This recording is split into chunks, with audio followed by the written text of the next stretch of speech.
Around a decade and a half ago, Anne Saxelby set up the first artisan cheese store in New York City, exclusively selling American products. Since then, it's grown into a $3 million a year business.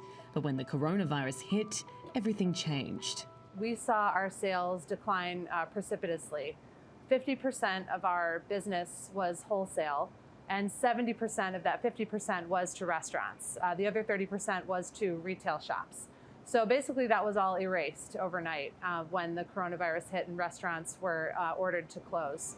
The appetite for artisanal products in the US has been steadily growing at a rate of around 2.5% a year since 2013.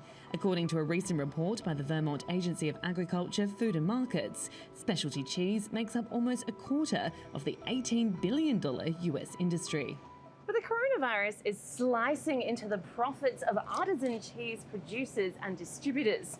According to a recent study by the American Cheese Society, overall sales have decreased almost 60% since the White House declared a national emergency in mid-March. Many farmers have been forced to take drastic measures.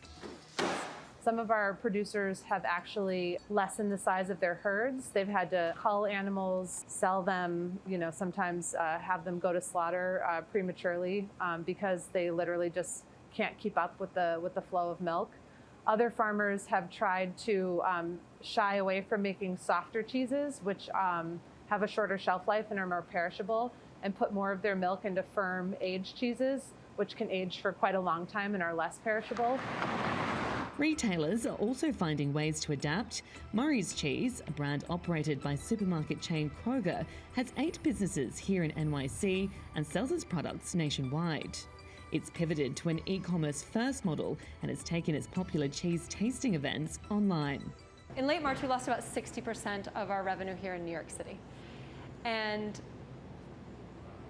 incrementally, week over week, throughout the last 2.5 months, we have been able to expand our operational capacity to meet that e-commerce demand and grow our virtual classroom sales in order to push ourselves back up. So we're right now, I think, probably about 60% of our goal. The good news is that by the month of June, we expect that we will be turning a profit on the sales that we are driving.